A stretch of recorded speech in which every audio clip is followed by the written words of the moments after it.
We're nearing the end of October, which means we're nearing the end of these reviews, and the best were sort of saved for last since we went in order of release.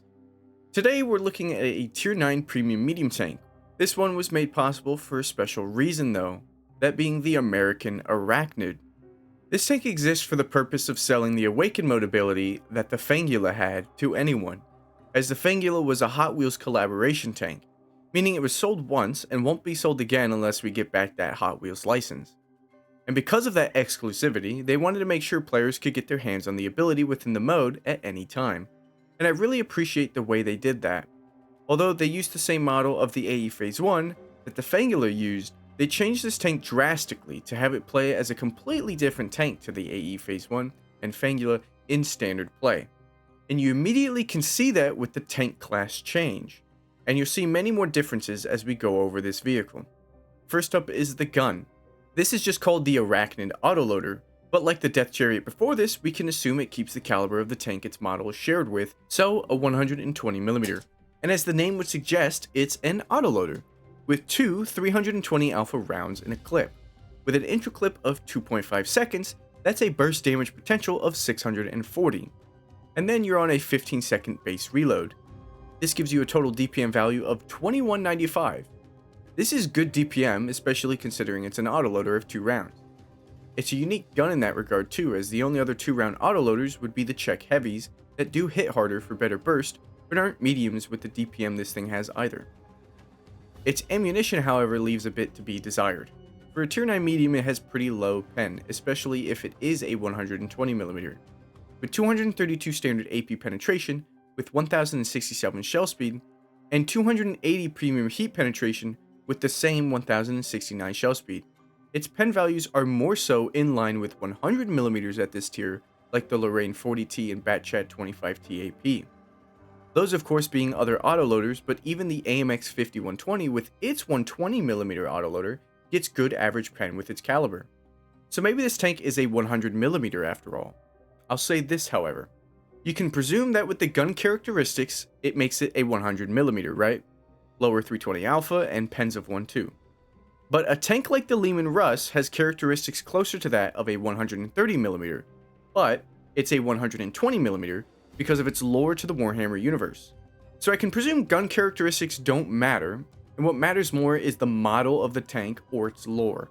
And since it's an AE Phase 1 with the same barrel used, I can presume that it's a 120mm gun with odd characteristics for one.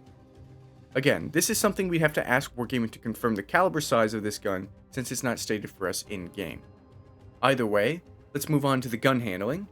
It's got fairly decent accuracy with .37, and its aim time matches its intro clip nicely at 2.5 seconds. It's got an amazing 10 degrees of gun depression too. Gun depression is always something to look for, and allows for many positions on maps to open up for you. And with this much gun depression, it makes your armor better and allows for great ridgeline working. How is that armor though? Well, firstly, it's less thick than an AE Phase 1, as you would expect since it's no longer a heavy tank. The AE never had a great hull to begin with a massive middle plate that made for easy shooting on flats. Where the AE has a 171mm mid plate, the Arachnid here is 120mm. Even the upper plate is lowered from 120 to 101mm, making that easier to pen too. And it's not a great side scraper either, with this bulge that pokes out between the two sets of tracks as an easy weak point when trying to side scrape. Again, it's much easier on the Arachnid here as the bulge is weakened in armor from the AE's 203 to the Arachnid's 177. Of course, that's all because this is now a medium tank as opposed to a heavy tank, right? And thus you can expect the same sort of decrease to armor thicknesses in the turret face as well. But one thing about this tank that it has over the AE is the cupola. And that's because there is none. The spider on the tank actually has no cupola poking through its body, but because of fears like arachnophobia and people's just general disgust to the moving legs and ugliness of the spider, Wargaming made a free skin for the tank that removed the spider and just added more webs to the turret. But in doing so, they used the regular AE Phase 1 turret, which has a cupola on it, but it's a faux cupola, it's not real. And so don't make the mistake of shooting at this cupola against a hold down Arachnid because it won't pen. Of course, you might notice your white reticle when doing so, but just in case you didn't notice that, be aware of this fake cupola on the Arachnid skin. And of course, having no cupola Makes the 10 degrees of gun depression that much better on this tank. But with the lower face thicknesses, you might still have to worry about being penned while hull down.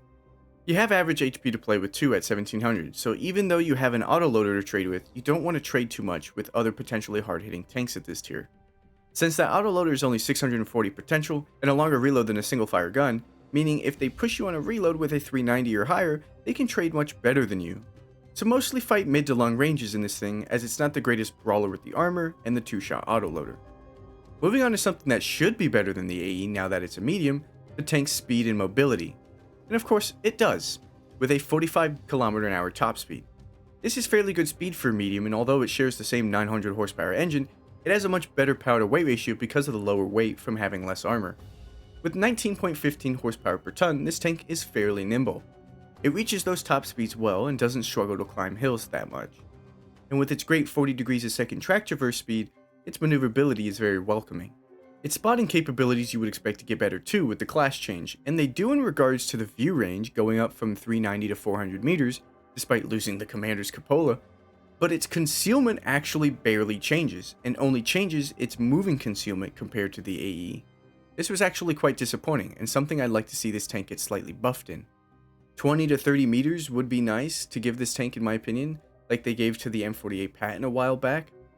I'm not sure why they decided to keep the same still concealment as a heavy tank, and this is something similar to when they made the 50B a medium tank too. Ignoring concealment differences between classes and trying to still say height is the biggest factor that they use.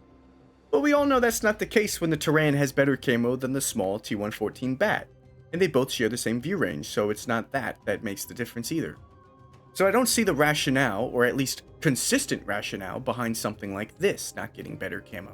Especially since ignoring the legs, the removal of the cupola actually makes this tank slightly shorter. Overall though, the Arachnid is still one of my favorite tanks in the Awakened lineup of vehicles, but I know it's not everyone's cup of tea. From its low pen and low burst damage to its heavy tank concealment, it's not the easiest tank to play nor the strongest of its class. But it's damn good fun to me. That 2-shot autoloader just makes for a unique experience. There's just something about this tank that I really enjoy. I can see why some players may say it's not good, but I think with a few tweaks it could become good enough for players to enjoy like I do. Not saying to make it OP of course, but maybe just giving it better concealment is a big thing it needs in my opinion. And maybe even making it a 360 alpha 2-shot so its burst becomes 720 potential instead, with like a second reload nerf to 16 or something, would be nice to have it punish a little harder when trading and such. Those are the two things I'd do at the very least. I know the pens are low too, but I'm fine with them, and 280 heat is usable enough in my opinion. I don't know though, I'm just spitballing to see what could turn this tank's reputation around because I never hear good things about it. But I really like it a lot myself. And we can't forget the reason this tank exists in the first place, to make the Fangula's Awaken ability accessible outside of the Hot Wheels license. And when it awakens in that mode, it of course shares the ability with the Fangula, and that is jumping. Yes, I guess it's a jumping spider despite not looking anywhere as cute as one. Pressing the handbrake makes the Arachnid jump in the air, and when landing on a tank it does your usual tank-on-tank damage. But the Arachnid doesn't take any damage itself. This is honestly really fun to pull off, and you do carry momentum from driving when you do jump. Tanks can dodge the landing though, or sometimes you might jump too far over them, or even end up flipping from a bad landing, or other ways you could screw yourself over. But again, when pulling it off successfully, it's a lot of fun. The two Hot Wheel tanks are probably the most fun I've ever had in the mode, and were simple enough abilities that felt natural. Sadly though, when you're not jumping around and using the ability, you are just a regular tank, but instead of being the 2-shot autoloader you are in standard play, you're reverted back to the single-shot heavy tank of the Fangula, and you're identical to the Fangula within the mode. I get why this was done, because again the Fangula was a licensed tank and this tank exists purely to allow for the ability to be sold without the license, but I think it would have been really cool to have the Arachnid have the 2-shot autoloader within the mode, and have the Fangula stand out within the mode as a single-shot heavy version, so that those who have it still feel like they have something special within the mode that isn't available anymore. But again, I see why this wasn't the case, and the same will be said about our next tank review with the Asterion and Dread Dozer. Unfortunately, this tank is not available within the Monster Hunter op, meaning you have to shell out 50 USD for 12,500 gold to buy this vehicle on its own. And do I think it's worth that much? Well, like I said, I really enjoy it, but it's got obvious downsides to it, like pen and heavy tank camo. But if you're looking for fun, I'd say it is fun. If you're looking for a great competitive tank, I'd say personally it feels competitive enough for me, but it's not too viable in most cases. I wouldn't spend that much on it personally though. It's a tier 9 of course, so getting it for cheaper than its current price is never certain, but I digress. If you're looking for fun, you can get 2 to 3 tanks for that price that aren't in the Monster Hunter app. So it's a question of value you need to answer yourself. But hopefully I've given you a good enough look at the stats to make a well-informed decision. And of course, before we get into the gameplay, let's go over my loadout.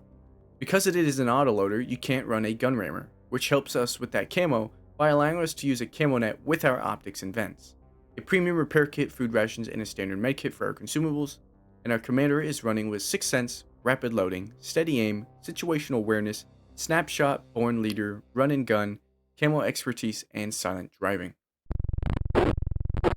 And here we are on Live Oaks.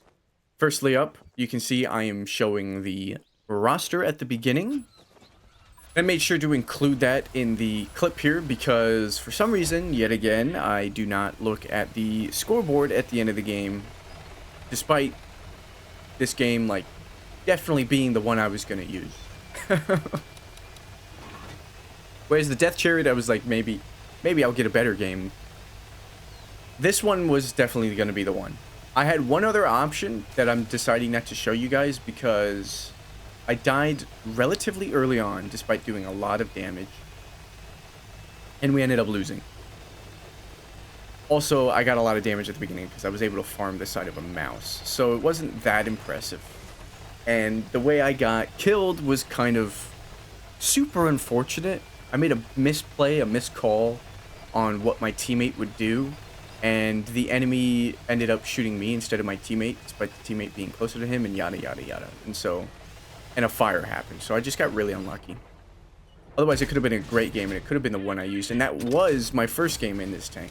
But anyway, we've played a bunch of other games. Here we are, Live Oaks. We're immediately starting in the sniper position. And again, that's just because you want to play mid to long range in this tank. You don't want to do any close range combat situations. There I aimed a little bit too high on the second shot, but we did hit the first shot in. And so our team does not have the greatest spread. And as you saw, what we were just shooting at is a bat. Our light tank's dead off the rip. Who's surprised about that? And theirs is still alive, but he's also in the south. So even though their light tank is seemingly not a threat to us right now, the bat is. Excuse me. And that's because the bat is, much like the Barask, a light tank in a different class, right? So when you look for light tanks in games nowadays, you also have to check the tier 10 tank destroyers, you have to check the tier 8 mediums for mantises, Barasks, and bats, because they can act like light tanks themselves. So even though I can see, you know, their light tank was over there, we have to worry about the bats. But, well, bat took a shot, got spotted, Type 4 heavy, deletes him. So after all that was said, we can now do something about it. And I do something about it.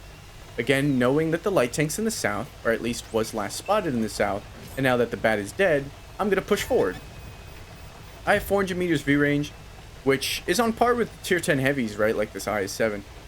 But, and it's not as good as most tier 9s, like the, you know, even the M46 Patton that has 410 and a few others. But I'm going to, look what's behind me. I got to be the one to drive forward, right?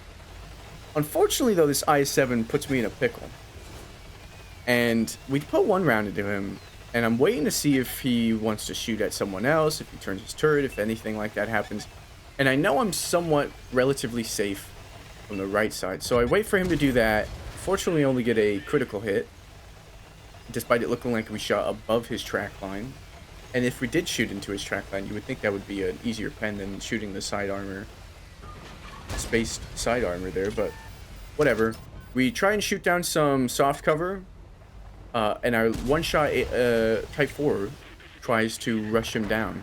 Fortunately, that didn't go as planned for him, did it? I-7 did take quite a bit of damage, but it's not looking good, is it? It's 10 to 12. IS-7 is going to give us one shot. Our intro clip's too long for us to get a second one in, and I'm debating whether or not I shoot down this building. Seeing as the right side of the building was already shot, I'm going to take that part of it down, but there's still 2 pieces of building to shoot through on the left. But it's fine. I'm going to do it anyway. I have enough ammo. I have a quick enough reload. Didn't need to do it though, because the E-100 ended up getting rid of that. A tank destroyer decides to roll up with one shot's worth of damage, and so I decide I need to help my team in the city more than anything right now. Unfortunately, we didn't have enough penetration to go through multiple layers of spaced armor environmental stuff there, but we did go through one bit of spaced armor environmental stuff on the second shot. So we do end up killing that guy with a shot that honestly looked like it should have missed. But anyway, it's 8-9. Our team has lost the south. Their light tank is still alive. That's terrible news for us. We have sort of won the city, but winning the city on Live Oaks doesn't really mean much if you can't get out of it, you know? If you win it from this area and you try and go towards the enemy cap from here, you can get laned pretty easily. Same with the other way. If the enemy team won it and tried coming out, they could get laned from D1 to D3. But we got to do something. It's 6-8. Most of their tanks are in the south, so what I want to do is aggress the north, right? I want to see, is there anything to my left here? I did notice that he was in my render range, so maybe I had shots, but I didn't get to see it in time. E-100 snipes down the T-54, which tells me we did have shots, because look where the E-100 is on our team. We got spotted, which tells me the light tank, well, he's still in the south. It tells me that some tank destroyer is outspotting me. But we're not spotted now, so he's definitely in the swamp, I would say. We've only done 2138 damage, though. And we just spotted a grill that's in their spawn still. One teammate puts a round into him, we put one round into him, he goes behind cover. I break the fence just trying anything. It's not going well, is it? We don't have map control, we have one tank destroyer at D2. And so, if those guys come out of the building there, we only have that guy to have long-range fire, and the other guy's in a ditch. He can, I don't know what that other guy in the ditch is, so if he has gun depression, he of course can peek it. But having a grill out here kind of sucks for us. Grill did just get better camo. Grill does have a fully traversable turret, but we're going to put 2 rounds in him and hope that he bounces us, and he does. Thankfully, the turret is still strong enough for glancing shots like that. He hit near the base of our turret ring, just luckily enough not on a flatter part of the turret ring, because it does get quite flat when it gets that close to the base of the turret. He must have been shooting AP though. I didn't see the tracer shell color either. He is giving us a shot here through the middle of this building. We did have to shoot through soft cover, but it was just one fence, so we were able to do that. We've only gotten up to 81 damage, and now we have side shots on this chieftain that decided to come out of the building and try and aggress in that way. Grill, still one shot, still an issue. We don't know what else is coming back to help him, because currently we know where both of their heavy tanks are. We know where one tank destroyer is, and we know where their light tank is. The grill's now dead, but 2 tank destroyers are still left unspotted. The light tank's now making a play out in the field, and hopefully we can get rid of him because he's very dangerous.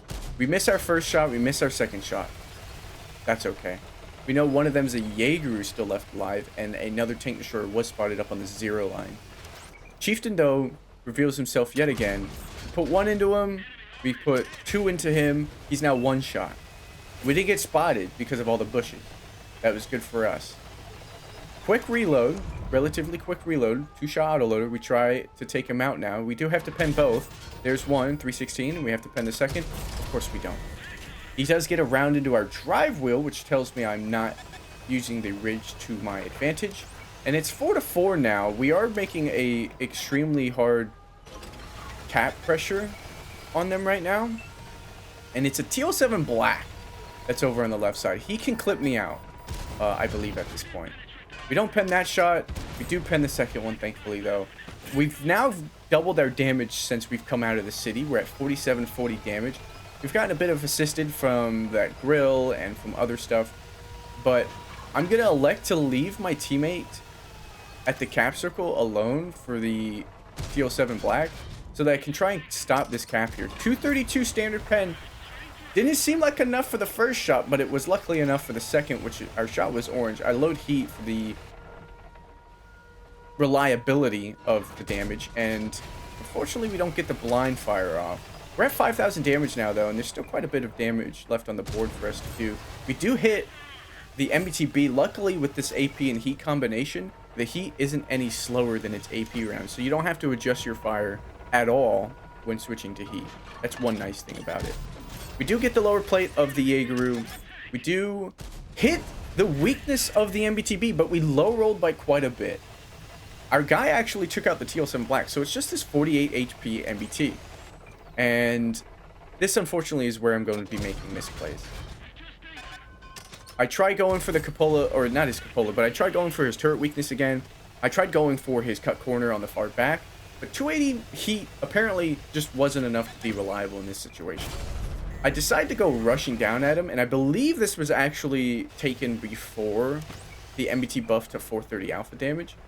We try putting one into his lower plate, we miss. It's fine, he bounces us, we say we're good, right? We miss again, we bounce again, and I thought the ram would kill him, but I'm not in AE phase 1, I'm much lighter. And, well, the ram did put us above 6,000 damage, but I threw my life away at the end.